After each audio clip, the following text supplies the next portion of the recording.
porque si nosotros no cuidamos, ¿quién lo cuida entonces? Salvemos el planeta, porque el planeta es donde vivimos. Y este ecosistema necesita de nosotros, no botar basura en la calle, no contaminar los ríos. Es donde nosotros vivimos. Y si no lo cuidamos, no lo tendríamos. Y entonces, ¿dónde viviéramos? Si no lo cuidamos, entonces ¿dónde vivimos? ¿Dónde vivirán nuestros hijos, nuestros nietos y toda nuestra descendencia? Hoy es un día para reflexionar sobre esto, para ver qué estamos haciendo por nuestro hábitat, por preservarlo y más allá por mejorarlo. ¿Qué se está haciendo en materia de planificación urbana, por ejemplo? Ya hemos hablado del agua como un elemento fundamental del hábitat, pero ¿qué otros elementos confluyen en ese espacio donde un ser vivo se desarrolla, se reproduce, donde reside? Bueno, se ha demostrado que para la salud de las personas es importante el aire, por ejemplo, ¿no? Entonces hay un tema crucial con el tema de mantener limpio el aire. Hay un tema muy importante con los suelos, porque gran parte de los alimentos que tomamos nosotros provienen de los suelos. Y después de estas primeras inquietudes en forma grave, que yo lo situaría por los años 60 y 70, ha habido un proceso mundial en que esa preocupación ha llevado, por ejemplo, al desarrollo de nuevas tecnologías. Es un elemento muy importante. La forma como producimos energía en el presente está cambiando en forma acelerada, porque hay un problema de calentamiento global. Ese calentamiento global está generando destrucción de los cascos polares y está generando una serie de problemas que están llevando a la humanidad a cambiar las formas tradicionales de... Hay lugares del mundo que ya el 20% de la energía eléctrica la producen con fuentes renovables. Ha habido un cambio tecnológico en la forma de producir energía a partir del sol. Han bajado casi un 80% de los fuentes alternativas. Fuentes alternativas con aire. Hay un proceso mundial en esta dirección. Hay nuevas tecnologías para tratar el suelo, para no contaminar el suelo.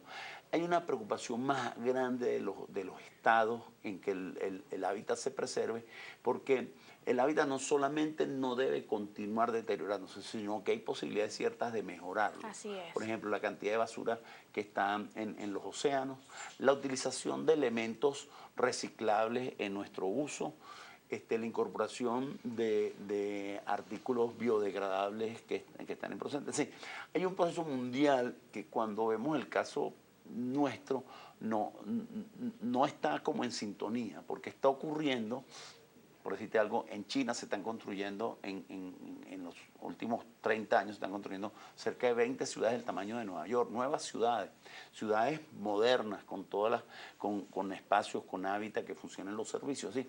Hay un proceso mundial en esa dirección y yo creo que es bueno que nos reflexionemos nosotros de que en esta materia hay que ir hacia adelante. Frente a esos avances, ¿dónde se encuentra Venezuela, ingeniero? Bueno, yo tengo que ser sincero, creo que muy mal, porque tú tienes que dar algunas muestras de que vas en ese camino que acaba de explicar José María. Es decir, estoy en el camino del reciclaje, en el reciclaje de los desechos sólidos. Te cuento que en ese tema, en Venezuela reciclamos menos del 1% de todos los desechos.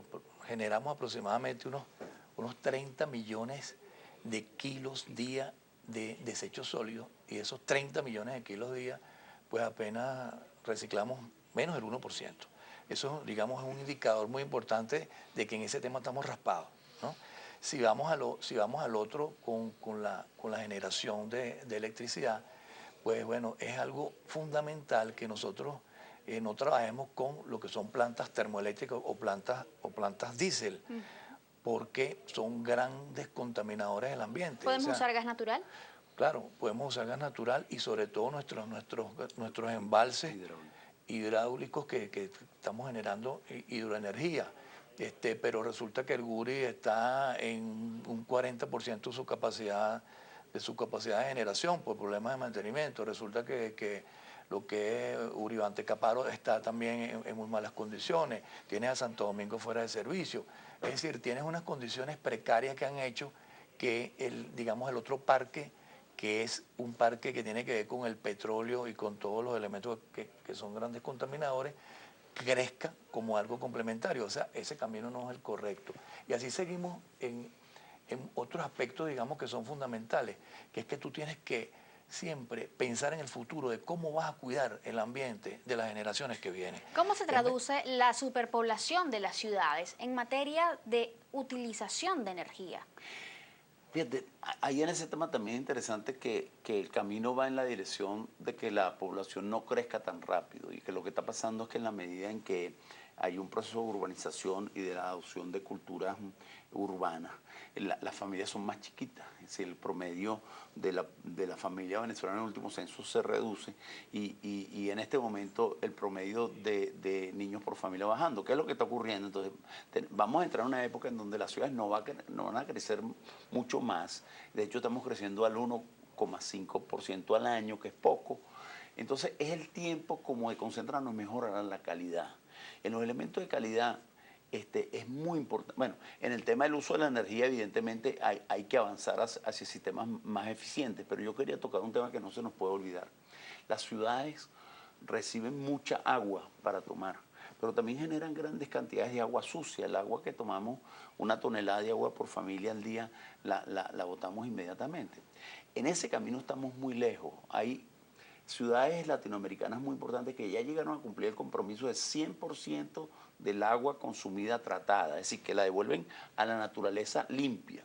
El caso de Santiago de Chile es un caso interesante, el caso de Sao Paulo es un caso que hay que recordar, el caso de Curitiba también. Es decir, nosotros ahí estamos muy mal. ¿Qué se necesita para que eso ocurra acá en Venezuela? Lo que se necesita es que fundamentalmente las empresas de agua potable, las hidrológicas, sean eficientes y que entiendan que una responsabilidad fundamental de ellas no solamente es traerle agua a las personas, sino tratar el agua que le entregamos a las...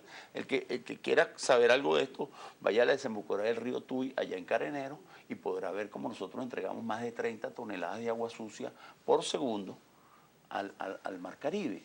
Eso es algo que es inaceptable, que es un crimen ambiental. Bueno, es de las primeras cosas que hay que lograr. Tenemos algunos televidentes, ingenieros, que Sí. ya proponen algunas soluciones. Por acá, por ejemplo, Antonio González nos dice, aplicando el bloque de la legalidad en materia de ambiente, minería, infraestructura, con funcionarios probos.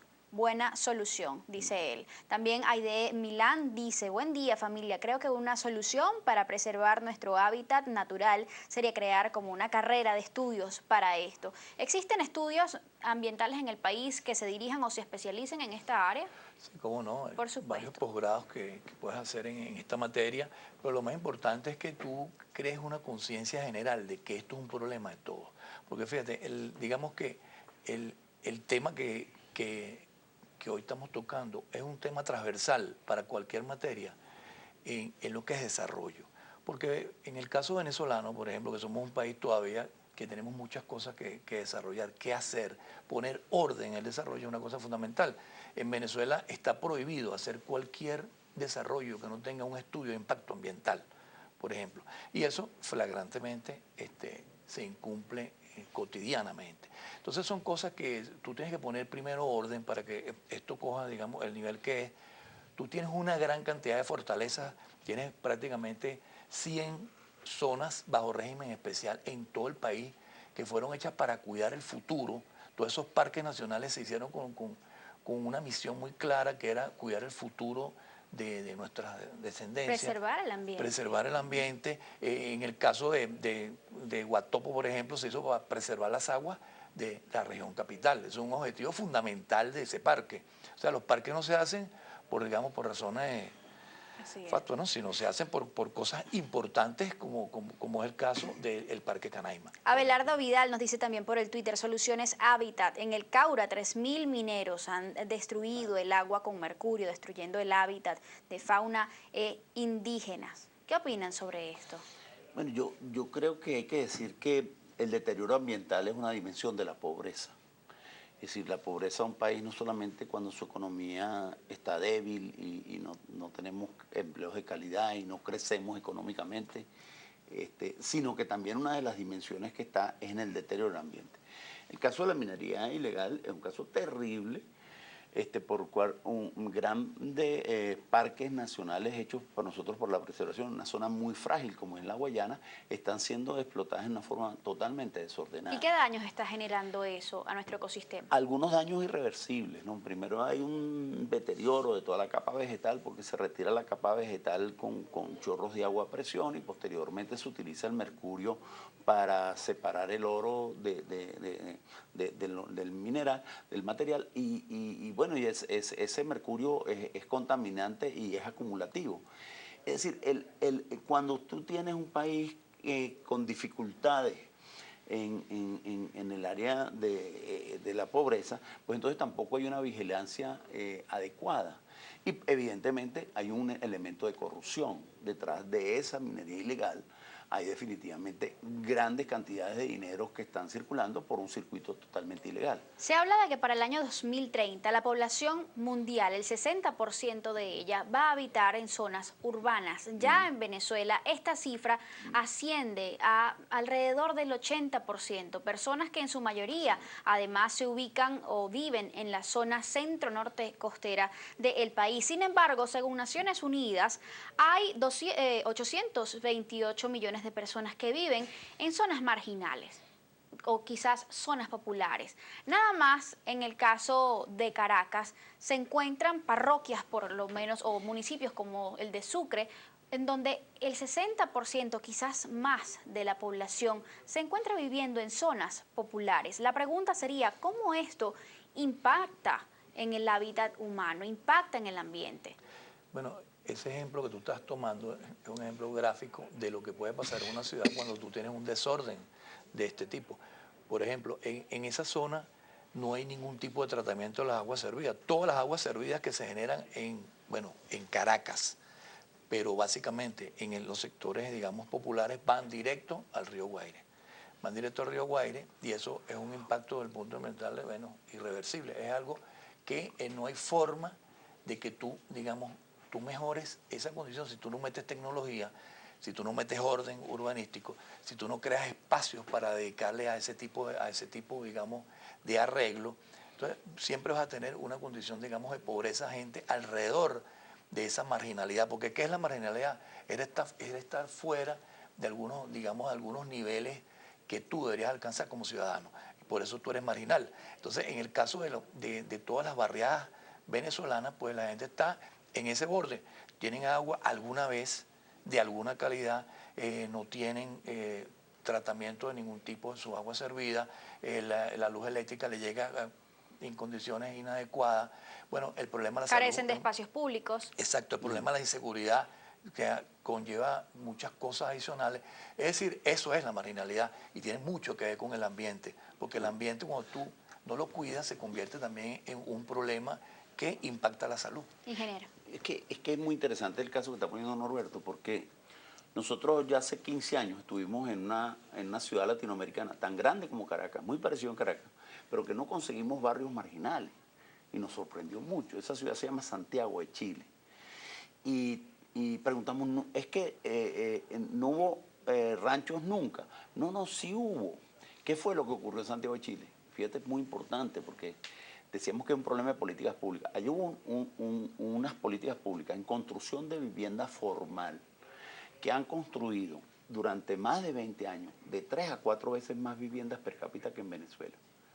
Ese proceso de vivienda eliminó las barriadas de Santiago de Chile y hoy todos los barrios pobres de Chile son viviendas populares con excelente calidad, con parques, con escuelas, con iglesias. Fíjense que además, entre los principales problemas que suelen presentar los hábitats urbanos se encuentran, entre otras cosas, los problemas de transporte, los problemas de movilidad, problemas de infraestructura, todo lo que tiene que ver con lo que ya hemos mencionado, los servicios básicos, la electricidad, el agua, el aseo. También el tema de las viviendas adecuadas. Se ha promovido por parte del actual gobierno esta política de gestionar viviendas para las personas que, digamos, poseen menos recursos a través de la Gran Misión Vivienda. Vamos a evaluar al regreso qué tan efectivo ha sido esto para proveer a la población de ese espacio que ellos necesitan, de ese refugio que también debe formar parte del hábitat. Toda persona merece tener un techo donde vivir. Vamos a hablar de esto más adelante. Antes los dejamos con lo que opinan muchos caraqueños respecto específicamente a la información que poseemos los venezolanos sobre cómo preservar y mejorar el hábitat. Allí lo tienen y ya volvemos. ¿Cree usted que hay suficiente información sobre el cuidado del hábitat? No, incluso creo que hay una gran inconsciencia por parte de todos nosotros porque estamos desinformados. Este es un tema tan vital que debería estar manejándose en los colegios, en las universidades, que todos aportemos nuestro granito de arena para que podamos construir un mejor planeta, un mejor país. Y bueno, la información también empieza por casa. Si yo como padre me apersono de este problema que de pronto ahorita, ok, porque estamos respirando, estamos viviendo, a veces no lo vemos, pero ¿y la generación futura? ¿Qué? Tenemos que pensar en eso.